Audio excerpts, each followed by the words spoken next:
Hi and welcome back to Switch and Lever. Today we're doing something we haven't done before, a review. This will be the first video out and more will be released in coming months. In this video I will be reviewing a Vise sent to me by the Chinese company Banggood. Out of respect for my viewers, I will not review anything if I cannot be entirely open about both the good and the bad sides of a product, even if it may cost me possible endorsement deals in the future. What's great with Banggood though is that they're giving me free hands, so let's see what we think of this handy dandy little bench vise they sent to me recently. Needless to say, it appears to be of Chinese make, judging from the Chinese characters littering the package, which I unfortunately have no idea what they mean. The only English on the package are the two words mu and te. No idea what that's supposed to mean either, but it looks like a nice little vise, so let's crack this baby open and let's see what we find inside. Let's just slice this open and see what we have.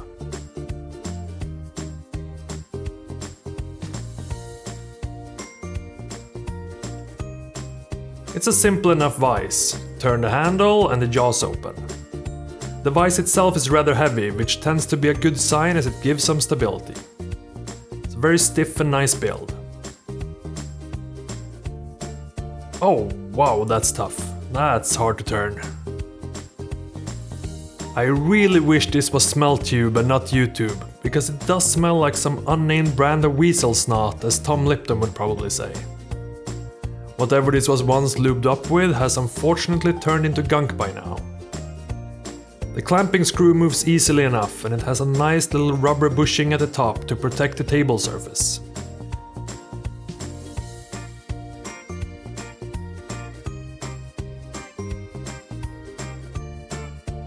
The jaws also have a nice and smooth soft rubbery plastic, covering a solid and smooth jaw underneath. So let's mount this baby up, take it for a spin and let's see what it can do.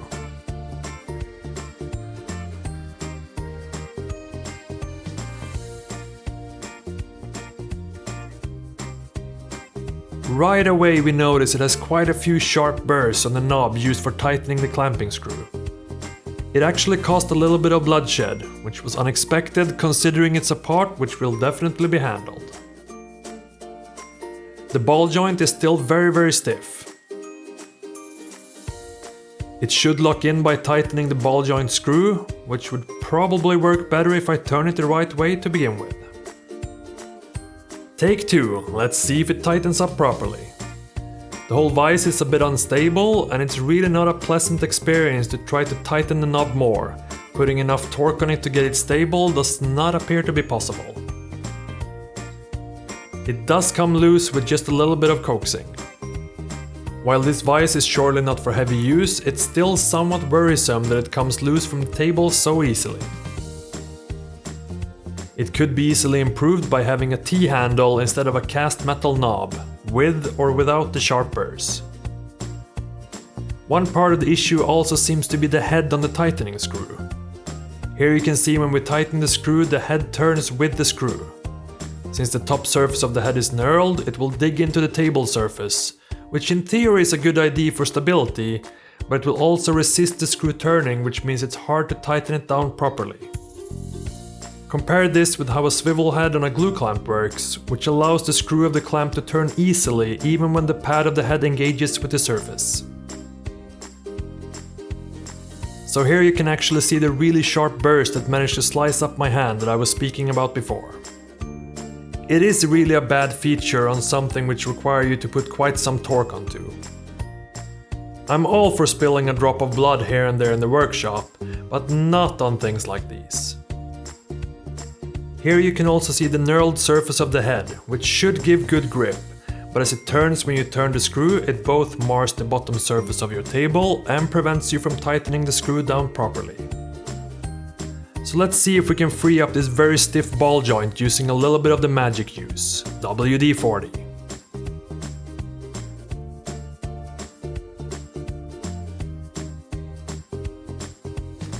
Oh yeah, that's a huge improvement with just a little bit of grease.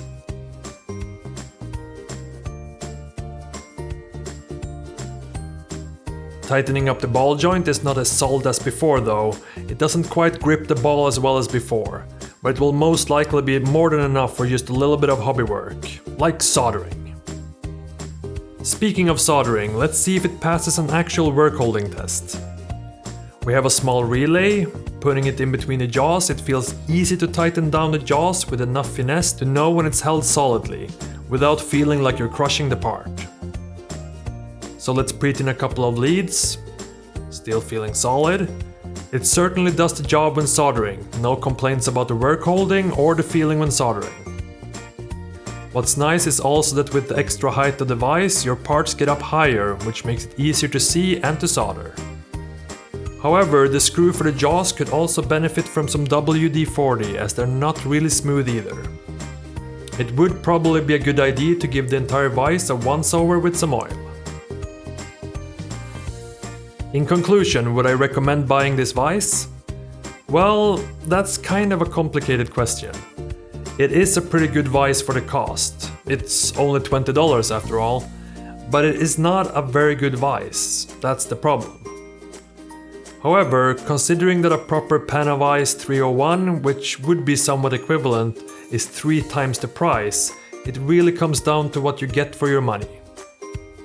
If you're okay with doing some maintenance on your vise and you're not planning on doing heavy work, this vise will probably be a good deal. You do need to file down the burrs and lube up the vise through and through at the very least. You may even want to look into the head of the clamp screw unless you're okay with it marring the bottom surface of your table. You may be able to do something by undoing the retaining screw and maybe even making a part of your own. In the end, you have to decide on your own if it's worth it. It is a cheap vise, and while it has some weaknesses, it is not an altogether bad vise. You can go to the link in the description if you want to order it yourself. While I did get the vise for this review, I do not receive any kickbacks from any purchases. Also, be aware of your local custom laws when you order from abroad, so you don't get caught with an undue customs bill. For now, I will box it up and I will probably gift this vise to someone who's in bigger need of it than I am. Unfortunately, my friends, that's not via YouTube. While you're waiting for your package from Banggood, make sure to check out some other videos from Switch and Lever.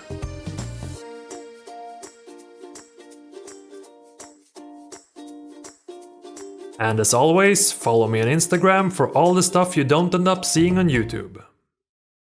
Until next time!